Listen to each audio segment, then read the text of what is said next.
Hello, जय हिंद, नमस्कार दोस्तों। आप सभी का स्वागत है आपके अपने YouTube channel online GK free classes में।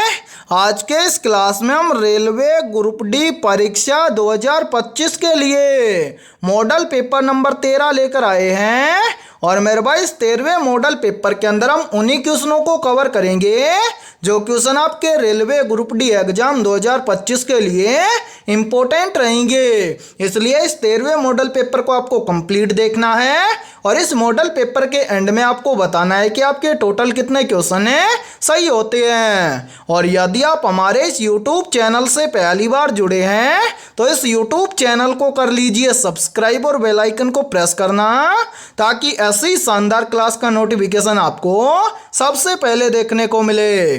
तो चलिए शुरू करते हैं आज के इस 13वें मॉडल पेपर को बिना देरी के। पहला प्रश्न है आप सभी के सामने। नीचे दिए गए प्रश्न में प्रश्न चिन्ह के स्थान पर आने वाली संबंधित संख्या को ज्ञात करें।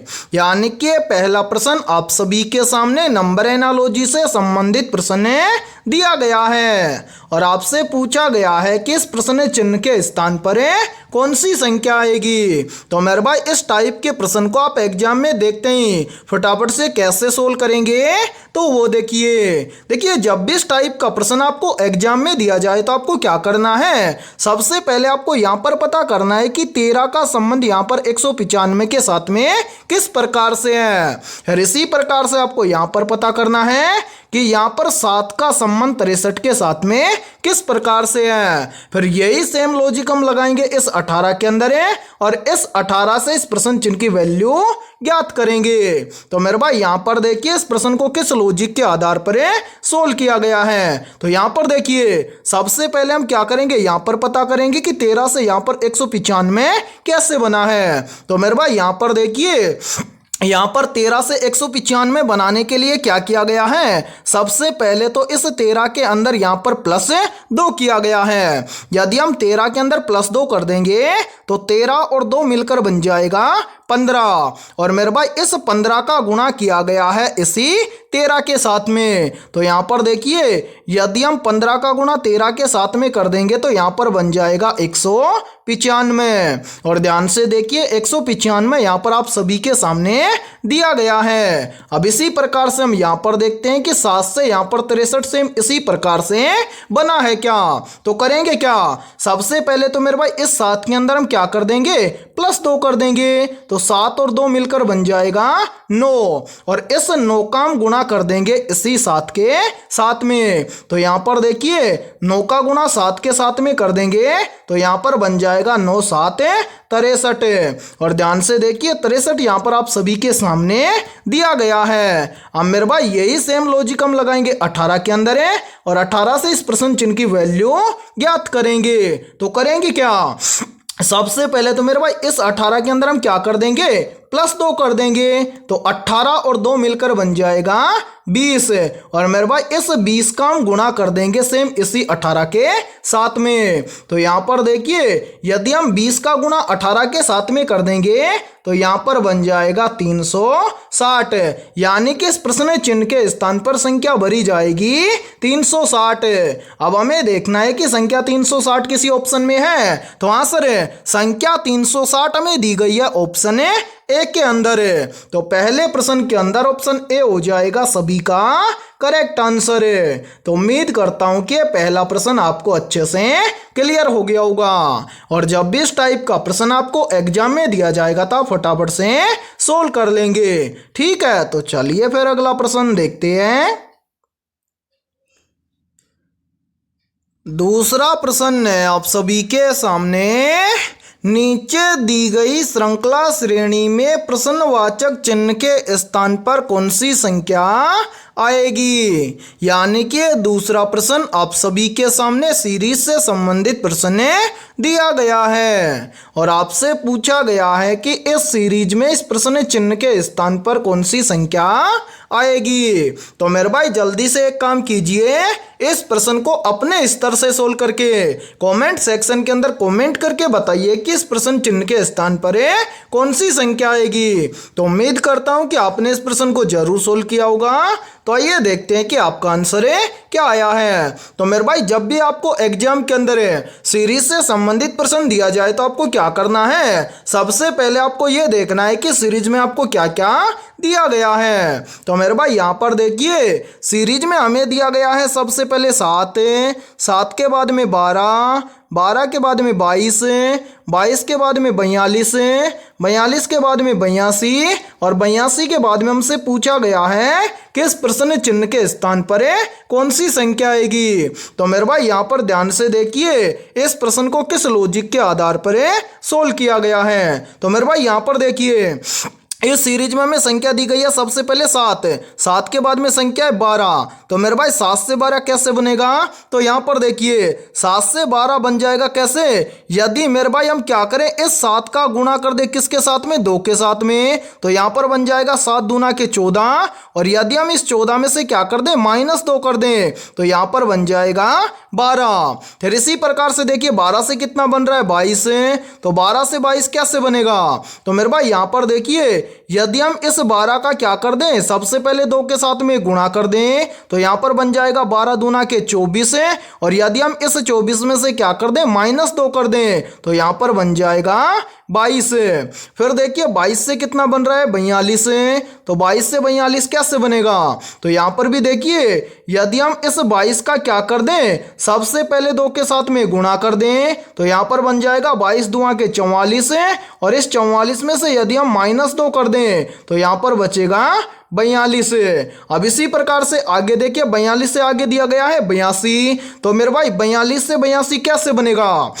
तो यहाँ पर भी देखिए यदि हम इस 42 का क्या कर दें 2 के साथ में गुणा कर दें तो यहाँ पर देखिए 42 दूना हो जाएगा कितना 84 और यदि इस 84 में से -2 कर देंगे तो यहाँ पर बच जाएगा 82। अब मेरे भाई इसी प्रकार से देखिए हमें ज्ञात करना है कि 82 के बाद में इस प्रश्न चिन्ह के स्थान पर कौन सी संख्या आएगी। तो मेरे भाई 82 से इस प्रश्न चिन्ह की वैल्यू ज्ञात करने के लिए हम क्या करेंगे, सबसे पहले तो इस 82 का हम क्या कर देंगे 2 के साथ में गुणा कर देंगे। तो यहाँ पर देखिए यदि हम 82 का 2 के साथ में गुणा कर देंगे तो यहाँ पर बन जाएगा 164 और सभी के अंदर -2 किया गया है तो इस 164 में से हम क्या कर देंगे -2 कर देंगे। तो 164 में से -2 करेंगे तो यहाँ पर बच जाएगा 162, यानी कि प्रश्न चिन्ह के स्थान पर संख्या आएगी 162। और ध्यान से देखिए 162 में दिया गया है ऑप्शन बी के अंदर, तो दूसरे प्रश्न के अंदर ऑप्शन बी हो जाएगा सभी का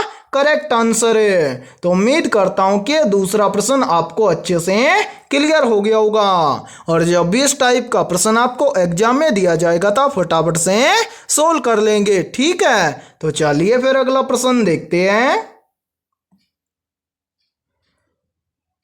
तीसरा प्रश्न है आप सभी के सामने, दिए गए विकल्पों में से उस विकल्प का चयन करें जो प्रश्न चिन्ह के स्थान पर आएगा। यानी कि तीसरा प्रश्न आप सभी के सामने एनालॉजी से संबंधित प्रश्न दिया गया है और आपसे पूछा गया है कि जिस प्रकार से एमपी का संबंध है 58 के साथ में उसी प्रकार से क्यूआर का संबंध किस संख्या के साथ में होगा। तो मेरे भाई इस टाइप के प्रश्न को आप एग्जाम में देखते हैं, फटाफट से कैसे सोल्व करेंगे तो वो देखिए जब भी इस टाइप का प्रश्न आपको एग्जाम में दिया जाए तो आपको क्या करना है, सबसे पहले आपको यहां पर पता करना है कि एमपी से यहां पर 58 कैसे बना है। जिस प्रकार से एमपी से यहां पर 58 बना है सेम उसी प्रकार से हम यहां पर बताएंगे कि क्यूआर से इस प्रश्न चिन्ह के स्थान पर कौन सी संख्या आएगी। तो मेरे भाई इस टाइप के प्रश्न में आपको काफी बार बता चुका हूं कि किस टाइप से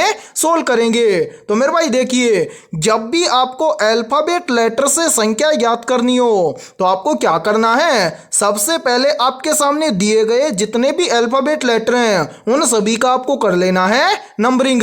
तो यहाँ पर देखिए, यहाँ पर पहला लेटर है एम। एम आता है मेरे भाई कितने नंबर पर? 13 नंबर पर है। एम के बाद में है पी। पी आता है 16 नंबर पर है। अब यहाँ पर क्या किया गया है? इन दोनों संख्याओं को आपस में जोड़ा गया है। तो 13 और 16 को आपस में जोड़ देंगे तो 13 और 16 मिलकर बन जाएगा 29।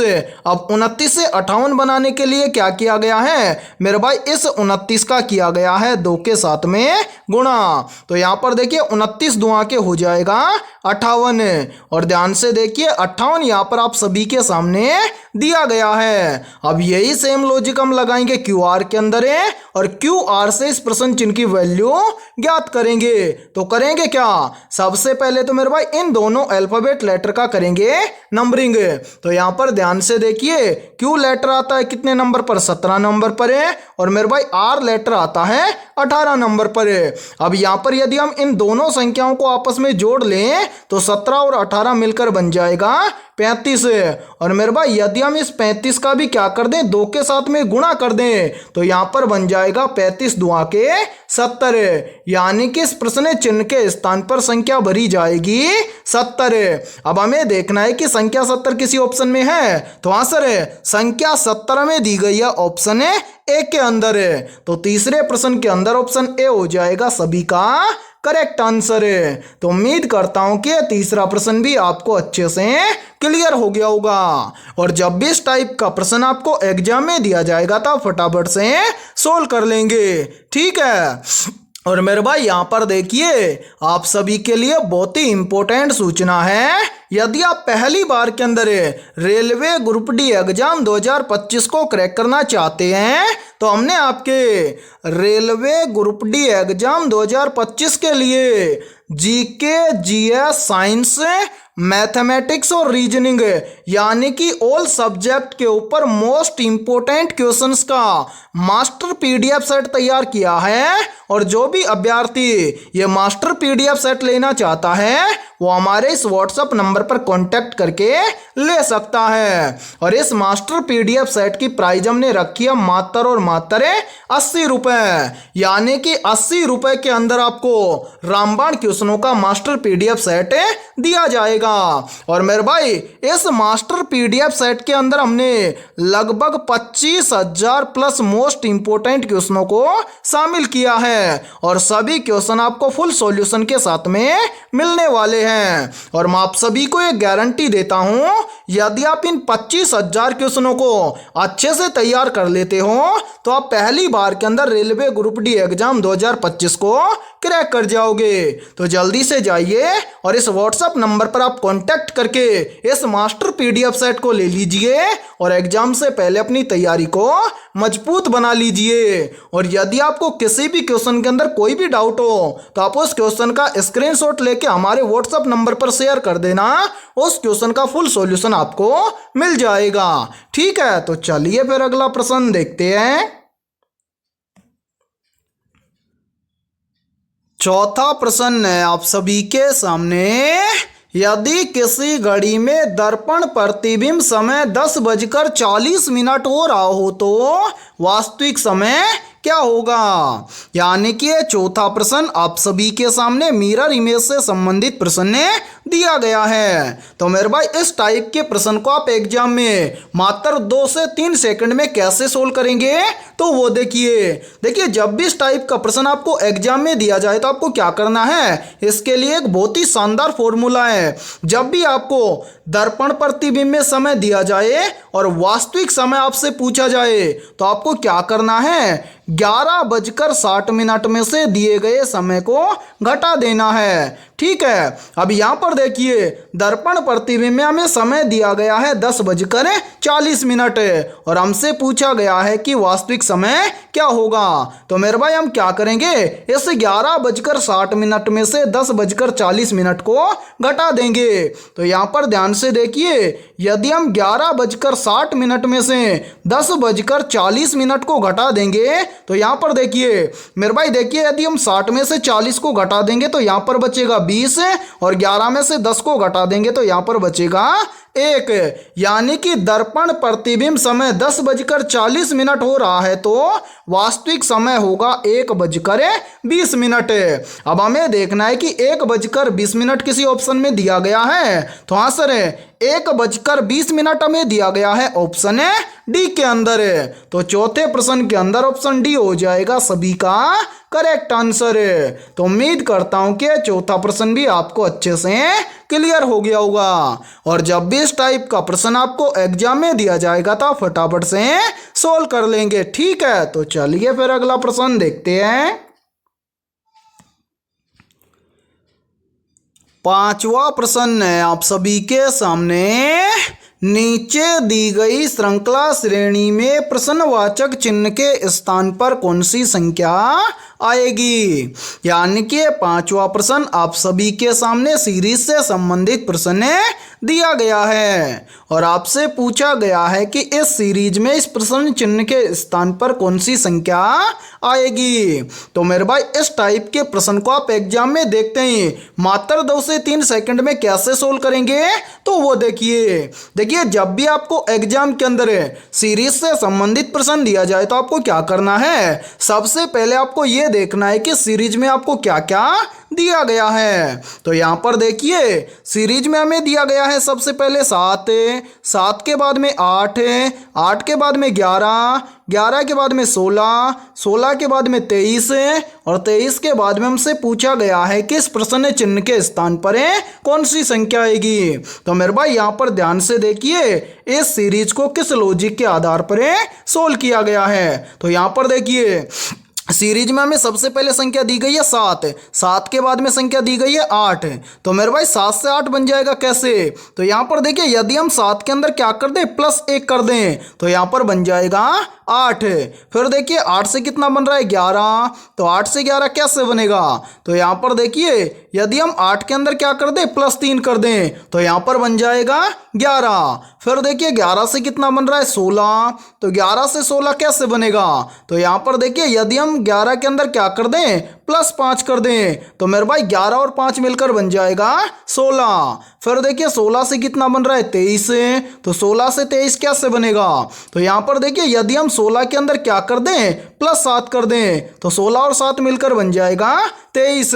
अब इसी प्रकार से हमें क्या करना है 23 से इस प्रश्न चिन्ह की वैल्यू ज्ञात करनी है। तो मेरे भाई यहाँ पर देखिए इस प्रश्न चिन्ह की वैल्यू ज्ञात करने से पहले नीचे जितनी भी संख्याएं आई हैं इन सभी संख्याओं को ध्यान से देखना है और पता लगाना है कि यहाँ पर क्या हुआ है। तो मेरे भाई यहाँ पर देखिए सबसे पहले संख्या ये हमारे पास क्या +1, उसके बाद में संख्या ये +3, उसके बाद में संख्या ये +5, उसके बाद में संख्या ये +7।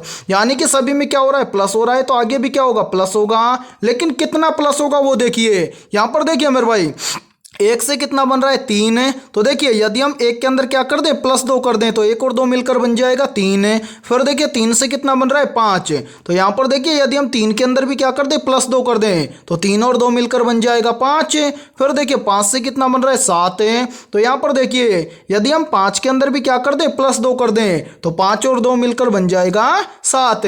अब इसी प्रकार से हम क्या करेंगे 7 से अगली संख्या ज्ञात करेंगे। तो यहाँ पर देखिए सभी के अंदर +2 हुआ है तो 7 के अंदर भी हम क्या कर देंगे +2 कर देंगे, तो 7 और 2 मिलकर बन जाएगा 9। यानी कि 7 के बाद में संख्या प्लस होगी 9। अब हमें क्या करना है इस प्रश्न चिन्ह की वैल्यू ज्ञात करनी है। तो प्रश्न चिन्ह की वैल्यू ज्ञात हो जाएगी कैसे, यदि हम इस 23 के अंदर क्या कर दें इस 9 को ऐड कर दें तो प्रश्न चिन्ह की वैल्यू ज्ञात हो जाएगी। तो मेरे भाई यहां पर ध्यान से देखिए यदि हम 23 के अंदर 9 को ऐड कर देंगे तो 23 और 9 मिलकर बन जाएगा 32।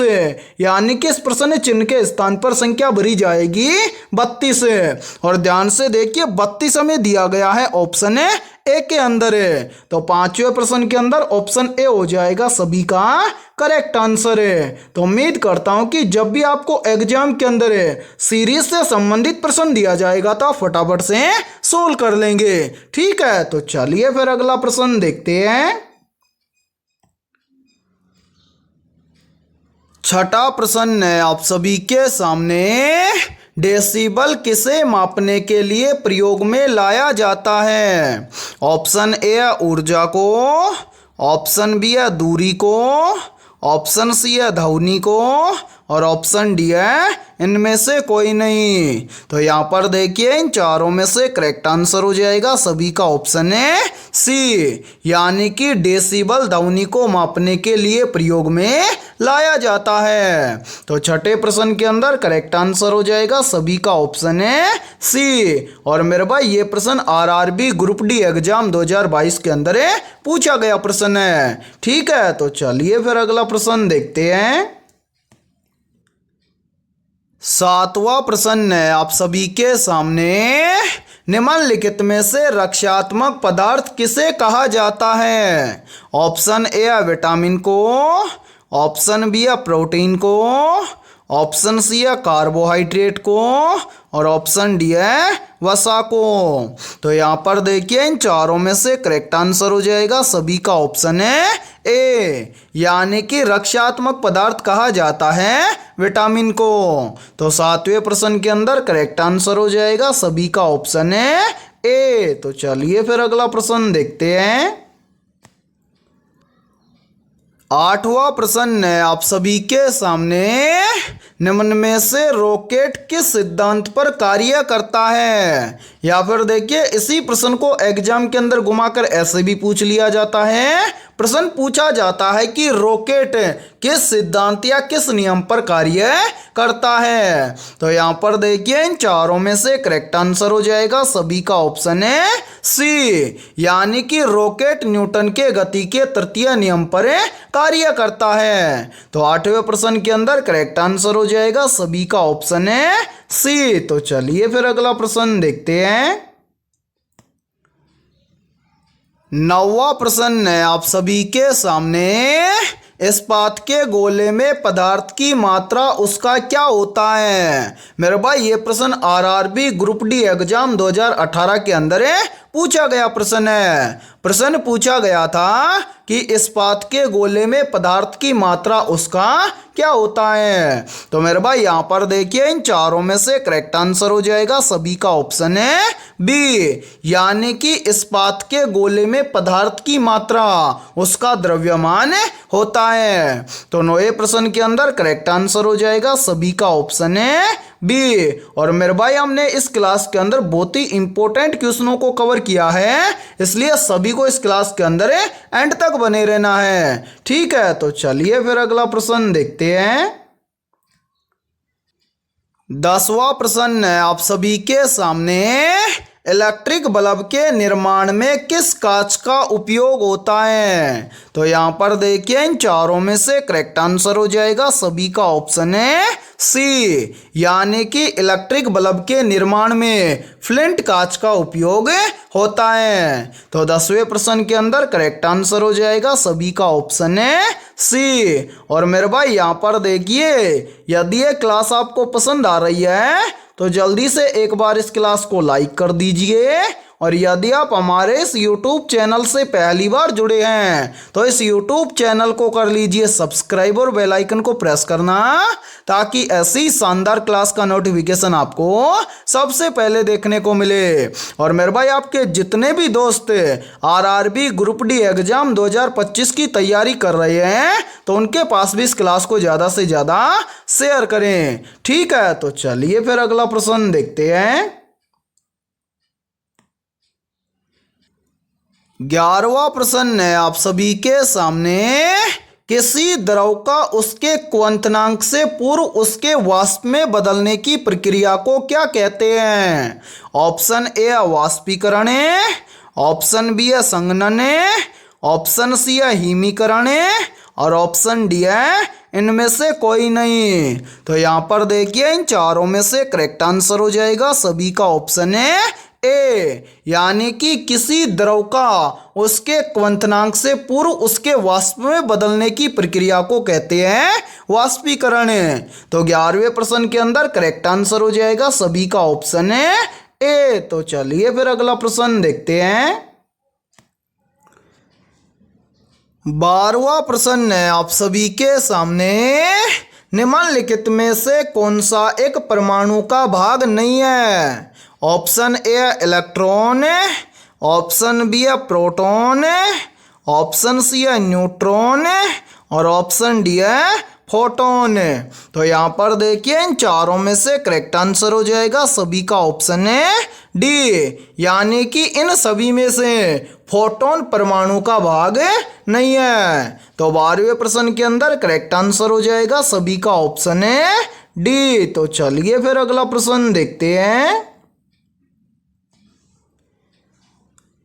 13वां प्रश्न है आप सभी के सामने। मछली की विशेष संरचना जो उसे श्वास लेने में मदद करती है। या फिर देखिए इसी प्रश्न को एग्जाम के अंदर घुमाकर ऐसे भी पूछ लिया जाता है। प्रश्न पूछा जाता है कि मछली किसकी सहायता से श्वास लेती है। तो यहाँ पर देखिए इन चारों में से करेक्ट आंसर हो जाएगा सभी का ऑप्शन है डी, यानी कि मछली गिल्स की सहायता से श्वास लेती है। तो 13वें प्रश्न के अंदर करेक्ट आंसर हो जाएगा सभी का ऑप्शन है डी। तो चलिए फिर अगला प्रश्न देखते हैं। 14वां प्रश्न है आप सभी के सामने। ध्वनि तरंगे किसके कारण प्रतिध्वनि उत्पन्न करती है। ऑप्शन ए है अपवर्तन के कारण है, ऑप्शन बी है विवर्तन के कारण है, ऑप्शन सी है परावर्तन के कारण है और ऑप्शन डी है अवशोषण के कारण है। तो जल्दी से बताइए इन चारों में से करेक्ट आंसर है क्या होगा। आपसे पूछा गया है कि ध्वनि तरंगे किसके कारण प्रतिध्वनि उत्पन्न करती है। तो यहाँ पर देखिए इन चारों में से करेक्ट आंसर हो जाएगा सभी का ऑप्शन है सी, यानी कि ध्वनि तरंगे परावर्तन के कारण प्रतिध्वनि उत्पन्न करती है। तो 14वें प्रश्न के अंदर करेक्ट आंसर हो जाएगा सभी का ऑप्शन है सी। और मेरे भाई बहुत ही इंपॉर्टेंट प्रश्न है ये। चाहे तो आप इस प्रश्न का स्क्रीनशॉट ले सकते हैं या फिर आप इस प्रश्न को अपनी नोटबुक के अंदर आप नोट भी कर सकते हैं। ठीक है, तो चलिए फिर अगला प्रश्न देखते हैं। 15वां प्रश्न है आप सभी के सामने। इंद्रधनुष में किस रंग का विक्षेपण अधिक होता है। मेरे भाई ये प्रश्न भी आरआरबी ग्रुप डी एग्जाम 2022 के अंदर पूछा गया प्रश्न है। और यहाँ पर देखिए जितनी भी डेट्स डाली जाती हैं ये इसलिए रखा जाता है क्योंकि आपको पता चल जाए कि ग्रुप डी एग्जाम के अंदर किस लेवल के क्वेश्चन पूछे जाते हैं। ठीक है, तो मेरे भाई ये प्रश्न आपका आरआरबी ग्रुप डी एग्जाम 2022 के अंदर पूछा गया प्रश्न है। और यहाँ पर देखिए इन चारों में से करेक्ट आंसर हो जाएगा सभी का ऑप्शन है ए, यानी कि इंद्रधनुष में बैंगनी रंग का विक्षेपण अधिक होता है। तो 15वें प्रश्न के अंदर करेक्ट आंसर हो जाएगा सभी का ऑप्शन है ए। तो चलिए फिर अगला प्रश्न देखते हैं। 16वां प्रश्न है आप सभी के सामने। दूरदृष्टि दोष के निवारण के लिए उपयोग किया जाता है। ऑप्शन ए अवतल लेंस, ऑप्शन बी है उत्तल दर्पण, ऑप्शन सी है उत्तल लेंस और ऑप्शन डी है अवतल दर्पण। तो यहाँ पर देखिए इन चारों में से करेक्ट आंसर हो जाएगा सभी का ऑप्शन है सी, यानी कि दूरदृष्टि दोष के निवारण के लिए उत्तल लेंस का उपयोग किया जाता है। तो 16वें प्रश्न के अंदर करेक्ट आंसर हो जाएगा सभी का ऑप्शन है सी। तो चलिए फिर अगला प्रश्न देखते हैं। 17वां प्रश्न है आप सभी के सामने। निम्न में से मानव रुधिर का पीएच मान कितना होता है। ऑप्शन ए 7.2, ऑप्शन बी है 7.4, ऑप्शन सी है 7.8 और ऑप्शन डी है 6.6। तो यहाँ पर देखिए इन चारों में से करेक्ट आंसर हो जाएगा सभी का ऑप्शन है बी, यानी कि मानव रुधिर का पीएच मान होता है 7.4। तो मेरे भाई 17वें प्रश्न के अंदर करेक्ट आंसर हो जाएगा सभी का ऑप्शन है बी। और मेरे भाई यहाँ पर देखिए एक प्रश्न का आंसर सभी को कमेंट सेक्शन के अंदर कमेंट करके बताना है कि जो यकृत होता है उसके द्वारा पितरस का स्रावन होता है और मेरे भाई उस पितरस का पीएच मान कितना होता है ये आप सभी को कमेंट सेक्शन के अंदर कमेंट करके बताना है। ठीक है, तो चलिए फिर अगला प्रश्न देखते हैं। 18वां प्रश्न है आप सभी के सामने। निम्नलिखित में से कौन सा रोग विषाणु के कारण होता है? ऑप्शन ए है चेचक रोग, ऑप्शन बी है यक्ष्मा रोग, ऑप्शन सी है मलेरिया रोग और ऑप्शन डी है हैजा रोग। तो जल्दी से बताइए इन चारों में से करेक्ट आंसर क्या होगा? आपसे पूछा गया है कि कौन सा रोग विषाणु के कारण होता है। तो यहाँ पर देखिए इन चारों में से करेक्ट आंसर हो जाएगा सभी का ऑप्शन है ए, यानी कि इन सभी में से जो चेचक रोग है मेरे भाई ये चेचक रोग विषाणु के कारण होता है। तो 18वें प्रश्न के अंदर करेक्ट आंसर हो जाएगा सभी का ऑप्शन है ए। तो चलिए फिर अगला प्रश्न देखते हैं। 19वां प्रश्न है आप सभी के सामने। एक स्वतंत्र रूप से लटका हुआ चुंबक सदैव किस दिशा में रहता है? मेरे भाई मोस्ट इंपोर्टेंट प्रश्न है ये, और इस प्रश्न पर आप स्टार जरूर लगा लेना क्योंकि ये प्रश्न इस बार एग्जाम के अंदर पूछा जा सकता है। तो यहाँ पर देखिए इन चारों में से करेक्ट आंसर हो जाएगा सभी का ऑप्शन है सी, यानी कि एक स्वतंत्र रूप से लटका हुआ चुंबक सदैव उत्तर से दक्षिण दिशा में रहता है। तो 19वें प्रश्न के अंदर करेक्ट आंसर हो जाएगा सभी का ऑप्शन है सी। और मेरे भाई यहाँ पर देखिए आप सभी के लिए बहुत ही इंपॉर्टेंट सूचना है। यदि आप पहली बार के अंदर रेलवे ग्रुप डी एग्जाम 2025 को क्रैक करना चाहते हैं तो हमने आपके रेलवे ग्रुप डी एग्जाम 2025 के लिए ऑल सब्जेक्ट के ऊपर रामबाण 25,000 प्लस मोस्ट इंपोर्टेंट क्वेश्चनों का मास्टर पीडीएफ सेट तैयार किया है। और जो भी अभ्यर्थी ये 25,000 प्लस रामबाण क्वेश्चनों का मास्टर पीडीएफ सेट लेना चाहता है वो हमारे इस व्हाट्सएप नंबर पर कॉन्टैक्ट करके ले सकता है। व्हाट्सएप नंबर है 7374826893। ये हमारा व्हाट्सएप नंबर है। इस व्हाट्सएप नंबर पर आप कांटेक्ट करके इस मास्टर पीडीएफ सेट को ले सकते हैं। और मेरे भाई इस मास्टर पीडीएफ सेट की प्राइस हमने रखी है मात्र और मात्र 80 रुपये, यानी कि 80 रुपये की फीस के अंदर आपको ऑल सब्जेक्ट के ऊपर मास्टर पीडीएफ सेट